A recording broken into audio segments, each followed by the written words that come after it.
जय श्री सीताराम जी महाराज की जय। लव कुश जी की जय। जहाँ बाल्मीक भय व्याध से मुनिंद साधु, मरा मरा जपे सिख सुनी ऋषि सात की। गोस्वामी तुलसीदास जी का ये पद कवितावली से है। सीतावट का वर्णन है। 3 इसमें पद हम क्रमशः ले रहे हैं, जो वहाँ की सुंदर रीति का वर्णन है, जहाँ पर सिया जी निवास करती हैं। गोस्वामी तुलसीदास जी ने रामचरितमानस में ये प्रसंग नहीं लिया।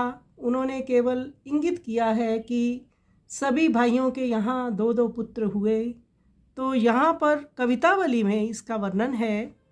तो गोस्वामी तुलसीदास महाराज कहते हैं, जहाँ सप्त ऋषियों का उपदेश सुनकर राम मंत्र को उल्टे क्रम से मरा मरा जपते हुए वाल्मीकि जी व्यास से महामुनि साधु हो गए, जो श्री सीता जी का निवास स्थान और कुश तथा लव का जन्म स्थान था। तुलसीदास जी कहते हैं, जहाँ की छाया का स्पर्श होते ही शरीर का सारा ताप शांत हो जाता है।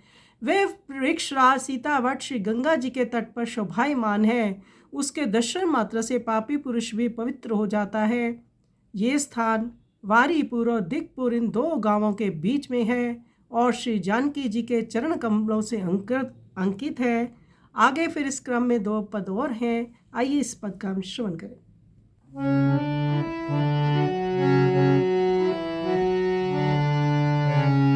जहाँ वाल्मीकि भय व्याध ते मुनिंद साधु, मरा मरा जपे सिख सुनी ऋषि सात की। सिय को निवास लव कुश को जनम थल, तुलसी छुअत चाहा ताप करे गात की। जहाँ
से